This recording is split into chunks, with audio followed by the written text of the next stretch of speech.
Hi everybody, my name is Melissa and welcome to my channel. Today I'm going to be doing both my February and March wrap up. I totally forgot to do one in February, and that is because, you know, obviously with everything going on, my brain was very scattered, and for some reason I guess I thought I had done it. I even made up like a whole thing editing. I got all of the covers for, you know, to pull up and everything, but I never actually sat down and filmed my wrap up, so that's awesome. But yeah, so today I'm going to be talking about the 25 books that I read in both the months of February and March. So in February I read a total of 14 books, and in March I read a total of 11 books. So normally I can read about the equivalent of both of these months combined in 1 month, but like I said, my brain has been extremely scattered. I've been stressed out, and I'm sure as a lot of you have been as well. So I obviously just forgot. So I have 25 books to talk about, so let's go ahead and get started. So in February, I picked up Grinstead Academy, the first book, which came out on like the 1st of February. This is by an author, Candace Wondrag, who has really become like a one-click author for me. Every time she puts out a book, I am definitely going to be reading it. I've already read the first 2 books. I read the first book, obviously in February, the second book in March. So this is about a girl who ends up getting this letter and saying that she has an opportunity to teach at this school. She's never taught before, but she's kind of running away from something, and throughout the entire book you don't really know what she's running away from. You just know she has like a kind of darker past. So this house is very different. It's very dark. It is a dark reverse harem story, which again, if you don't know, reverse harem is 1 girl, 3 or more guys, and usually it's definitely leads to a romantic relationship, a polyamorous relationship between all of them, or usually it's the guys in a relationship with the girl. So yeah, anyways, so this is one that I really did enjoy. It's very dark, a lot of stuff happens, the guys all have different things. It kind of like reminded me of like, maybe it was like the Grimm fairy tales. I'm not sure if that's the correct ones, but you have like Dr. Jekyll, or like classics, like dark classics. Like one of the characters reminds me of Dr. Jekyll and Mr. Hyde, for example.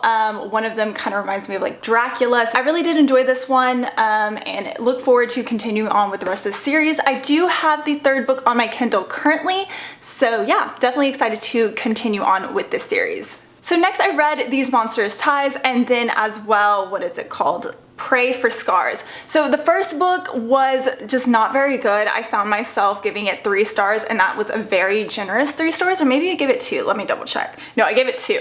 So I felt that was very generous. This book, I don't really remember too much about it other than the fact that I think something happens on Halloween, and there's these group of guys, and there's some sort of like dark thing that they do. I don't know, it's so stupid. They take these girls to like this graveyard or something and like do sexual activities or something, and yeah, basically the main character kept stating that she was some badass character. In reality she wasn't. But I enjoyed the second one, Pray for Scars, much better. I gave this one 3 stars, so not really sure if that says too much.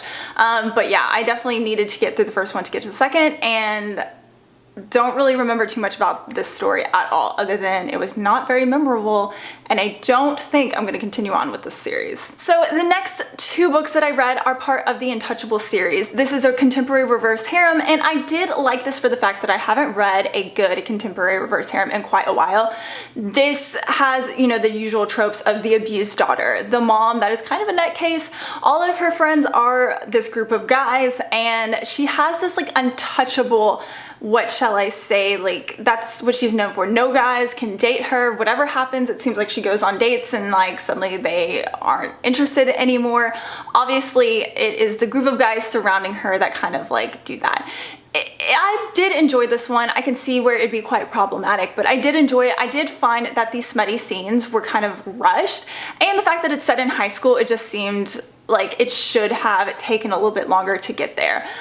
So that's kind of how I felt about it. I gave the first book 4 stars, and yeah, that's pretty much it I have to say about that one. So next I picked up Found, which I gave 2 stars. This is a book that is about a girl shifter who is raised by human traffickers, and there's a certain type of shifter that are killed at birth, and turns out that she is that type of shifter, a spirit shifter. I don't remember too much about the story. It was obviously very unmemorable, and I gave it 2 stars, so yeah. Next I picked up Secrets We Keep. This is a reverse harem again. It's about a girl who ends up like her old best friend goes missing and they don't know what happened. So it's kind of like she goes on her own mission to figure out what happened.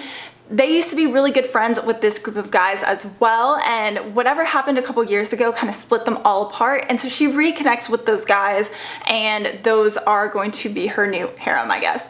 I really did enjoy this one for the fact that it was more than just like smut. There was more to the story, this kind of underlying mystery. There's more to this town as well that she lives in, and she's finding out that there could be some things with like sugar babies and sugar daddies and all that kind of stuff that she had no idea about.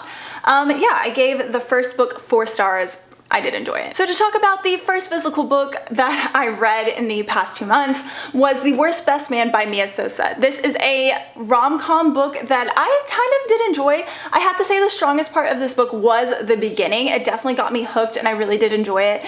Our main character, Lena, she I think is either full Brazilian or half, I can't really remember, but her family plays a big part in this story. She is a wedding planner, and after she got left at the altar by her ex-fiance, who she found out that it was his brother that kind of like pushed him to make the decision not to marry her. She's obviously, you know, does not like her brother or his brother and obviously her ex-fiance. So this rom-com ends up where she's kind of struggling with her business, and she figures out that she can get this job as a wedding coordinator at this hotel, and she goes up against another wedding coordinator, and this marketing team that's hired on is the brother and the ex-fiance. So she partners up with the brother, and it's really cute in the fact that it's a very nice slow burn romance, which I did enjoy. Max as a character was great to see his personality and his character arc change throughout the story and become more mature, and I really did enjoy that. But one of the things that really made this book for me was the side characters. Her big family were so much fun to read about, had such big personalities that honestly, I felt like I wanted to read more about them than our main character herself. So I did pick this book up on audio to kind of like help speed up the process of reading this book, but I ended up returning it because the male narrator just did it was so awkward, and some of the voices that he did, that I just returned it. I just couldn't. I just couldn't. But yeah, I gave this book 4 stars. I had a very strong beginning. It was okay at the very end. I felt like things were very rushed, but yeah. Gave it 4 stars. So the next book that I ended up picking up was Conclave by Penelope Douglas. This is a novella in the Devil's Night series. If I explain too much what this is about, it would obviously tell you too much about the story because it's so short. But thank you so much, Shelby from Shelby Tiger Reads, for gifting this to me over Christmas. I am so glad I finally got to this, and I'm really excited for the new release of the next book when it does come out. But this is about Damon and Rika, who they are not together, but you see their different points of view. And obviously I love Damon so much from Kill Switch. So good. He is one of the best characters, I have to say, because Penelope Douglas can make you absolutely hate him for the first 2 books and then absolutely love him in the 3rd. So I really did enjoy this book and what this represented, and everybody coming back together and seeing everyone again. So yeah, definitely was worth the read to pick this one up for sure. So the next physical book I ended up picking up was Can You Keep a Secret by Sophie Kinsella. So I really had wanted to read this for the Smutathon back in January. I just never picked it up, so I thought why not pick it up and get to reading. This is a story that's set in London. Our main character, she gets on a plane and she spills all of her secrets to this guy that's sitting next to her. So turns out that that guy is her new boss, and it was okay. I gave this book 2 stars. It just wasn't my favorite. I don't think that this author might be the one for me, just for the fact that later on in the month I ended up trying to pick up another one of her books and ended up setting it down. But yeah, if you like rom-com office romance, this is it. Gave it 2 stars, just wasn't my favorite. So the next book that I picked up, I am so glad that I did, because I fell in love with it, and after I finished, I immediately got the second and the 3rd book, and that is Wolf Song by TJ Klune. So this is a male-male shifter romance, and it is one of the best shifter romances I have read in such a long time. So this spans a very long period of time. You kind of grow up with these characters, and I absolutely adore it. It has a found family aspect as well, and if you like shifter romances, this one is really great. So I did enjoy the writing with it as well. It's very short and to the point. There are just, oh my gosh, I can't say enough good things about this book. I am so glad that I, listened to the hype that surrounds this book and picked it up because I enjoyed it so much. So this book has a lot of love, a lot of heartache, so many things that surround it, and I'm pretty sure I cried a little bit in this as well. This book is so long, not gonna lie, but I finished it in less than 24 hours, I wanna say, over a weekend period, and thoroughly enjoyed myself, and I can't wait because I'm reading Raven's Song. I'm starting that today, actually, as I'm filming this, so I'm so excited. So the last 3 books I ended up picking up are ones that I was so happy that I found, but honestly they're not like all that great, and it's a series called Hero. So it is a reverse harem K-pop story. So it's 3 books, it's a trilogy, and then this author wrote other reverse harem series about other K-pop groups. Obviously they're fake, but after listening to BTS lately, I have been loving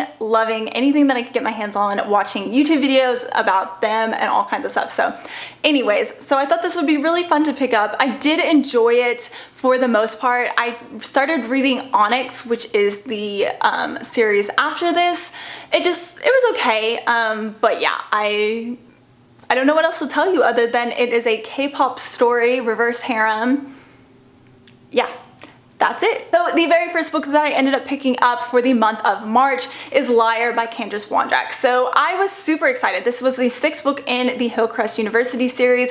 I put this on my most anticipated reads of the year. Unfortunately, this one fell into the same kind of like category as the rest of her ending series in the fact that it was very rushed. I still stand by loving this series a lot, but unfortunately I just did not enjoy the rushed ending. I felt like it could have been drawn out a little bit more, but either way, still enjoyed the first 5 books a lot. So next I picked up Submission by Candace Wondrak. This is the 2nd book in the Grinstead Academy series.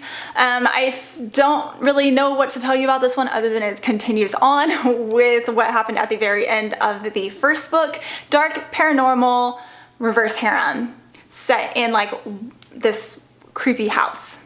Yeah. So the next 2 books that I am going to talk about I read for the Backlist Readathon. I did a whole reading vlog during that week. I will leave a link down below if you would like to check it out and hear more in-depth thoughts as I'm reading it and so on and so forth.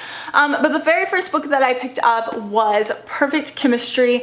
I am so happy that I finally picked this up. My coworker is the one that kind of pushed me towards reading it, and she said she read it I think either in middle school or high school, can't really remember, and absolutely loved it. So this book is not perfect, as it says Perfect Chemistry, but there's a lot of things that just don't really ring true, I suppose.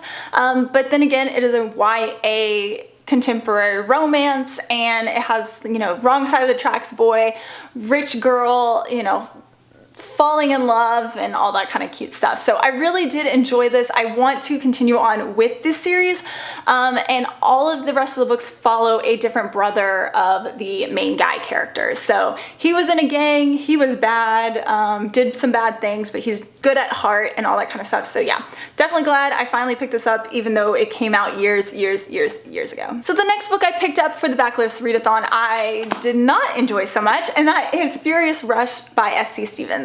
This is an author that I've read 2 of her other books in her Thoughtless series, I think it is. I liked the first one, not so much the second. I just have an issue with cheating. I feel like that's where this book might be headed. This is about a girl who just Max is her name, I believe, Mackenzie, and she's just very, she has an opinion of the guy main character, and it doesn't change for whatever reason for the longest time. She just makes a snap decision and thinks that one thing that he does in his life, that's who he is. So she works, or she rides motorcycles for her father's company, and it's kind of going downhill. They just don't have a lot of sponsors, blah, blah, blah. So this is the last year that they have the opportunity to gain more sponsors and more money to build up the business again. Otherwise, it's gonna, not be a business anymore. So there's a lot of pressure riding on her to, be the best. This definitely has some ridiculous aspects as well, but I wanted to love this so much more than I did. Unfortunately, that wasn't the case. I gave it 2 stars. So I picked up Resurrection, which is a dark reverse harem book. I absolutely love this one. I was very surprised that I loved it as much as I did.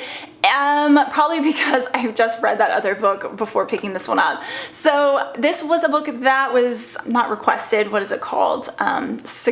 Recommended to me by one of my subscribers, and I'm so thankful that I picked this one up. So there are some parts that you have to definitely take with a grain of salt with it because they're in high school and the guys that are part of her harem are all like super tall, muscular, tattooed, like things that probably not in real life, but you know, we're just gonna go with it.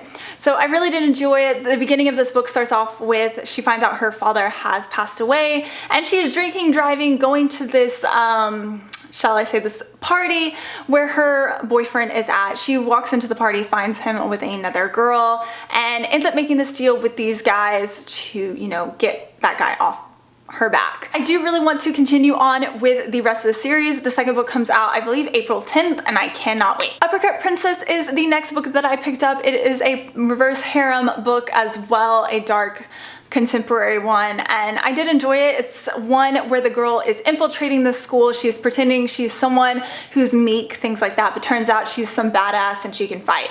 I gave this book 4 stars. It is fun, you know, go with the flow kind of thing, and definitely look forward to the next book when it does come out. So I finally picked up In Peace Lies Havoc by Amo Jones. I was supposed to read this such a long time ago so I could read the arc of the new one. Finally got to the second book as well. So this is kind of a dark story. It is dark. What am I talking about? It's a dark, not reverse harem. She doesn't write reverse harem, but yeah, it's about a girl who is kidnapped and she ends up getting kind of like taken into this, I don't want to say circus because they continually say it is not a circus, but they do these different tricks and things like that. The main character, she is a dancer, so that's going to be one of her things that she does, and there's these 4 guys that have this different act, and obviously, you know, she's really attracted to one of them, so that kind of thing. I did enjoy it. I just don't know if I really liked the circus aspect to it. I'm not really a big fan of those types of stories. So I did continue on with In Fury Lies Mischief. I can't say that title. And I did really enjoy this one, maybe even more than the first one. It follows a different set of characters, and it was pretty good as well. So I definitely think that if you like dark romance, you might like this one as well. If you like Amo Jones's writing, definitely I say pick these up. They were pretty decent. I did try to participate in the historical romance readathon. I only ended up picking up 1 book and completing it because I did a live show with Shelby from Shelby Tiger Reads and Kendra from Kendra Loves Books, where we talk spoilers about this book right here, Mine Till Midnight by Lisa Kleypas. I think all of us did not really enjoy this book too much. I really wanted to love this book. I had it on my TBR for so long, and I was so excited to finally get to it. Unfortunately, it just kind of let me down. The main character, Amelia, is one of those very stubborn, like she thinks she, you know, can handle it all and micromanages her entire family, when really she doesn't have it together at all, and she's trying to kind of like make up for the fact that her older brother is kind of like losing it, and he is like a drug addict, he's an alcoholic, just kind of like after the death of his fiance or girlfriend, just kind of like went down the deep end. So I don't know, I liked the guy character, the hero of the story, to a certain extent, but a lot of stuff just didn't make sense as well, and there's like a random paranormal aspect at the very end, which I don't know where the heck that came from. So yeah, obviously not my favorite. So the last reverse harem book that I picked up was Raven Blood. I didn't like this one. I give it 2 stars. So this is about a group of kids that were part of this foster family. Turns out that they are more than what they say, but you find out that a little bit later. So this girl, she ends up, they kind of run this like drug protection thing in this town where, like, if there are drugs that are laced, you know, they go after those people. I don't know, it didn't really make too much sense, but I didn't really enjoy it. I did not continue on or finish the second book in the series. I gave this book 2 stars and just gonna leave it at that. The last book in March that I ended up picking up is House of Earth and Blood by Sarah J. Maas. I really enjoyed this book so much. It was definitely what I needed it to read when I read it. After I finish, I'm ready for all the fantasy, the paranormal romance, all of that. So this is about Bryce, who is half human, half fae, and Hunt, who is an angel. So this is like, the beginning of this book was extremely tough to get through. 60 to 100 pages of straight info dumping, which definitely did not need to be there, and I completely agree with people who have issues with that. The rest of the book is about trying to find out what happened to her best friend who was murdered, which I'm not really, you know, telling you anything that you won't know about because it's literally in the synopsis, and it's takes place in the rest of the book, where you kind of like feel for this main character Bryce and the heartache that she has. I really did enjoy this, the mystery aspect, her and Hunt going on the hunt for this, you know, thief and murderer and all that good stuff. So Crescent City is very different. It has a bunch of different paranormal species. You have shifters, you have fae, you have, I don't know, ghosts, demons, I can't really remember, but yeah, it's really, really good in the fact of that aspect. I do agree that Sarah J. Maas writes her books very similarly. A lot of her characters are very much the same, but I don't care. I absolutely loved it, and I'm very thankful that I was able to read this when I did. And yeah, the last 200 pages full of great action and just really, really good. Alrighty guys, thank you so much for watching my February and March wrap up. I apologize. I didn't really have my thoughts together before I started filming. I just kind of sat down and hoped for the best. So I do apologize about that, but I will leave all links to what I talked about today down below if you'd like to check any of those other videos or the people that I talked about, their channels. So if you have any thoughts or opinions or any of the books, or have any recommendations for me, I would love to chat about it and talk about it in the comments down below. And I hope you have a great day and happy reading. Bye!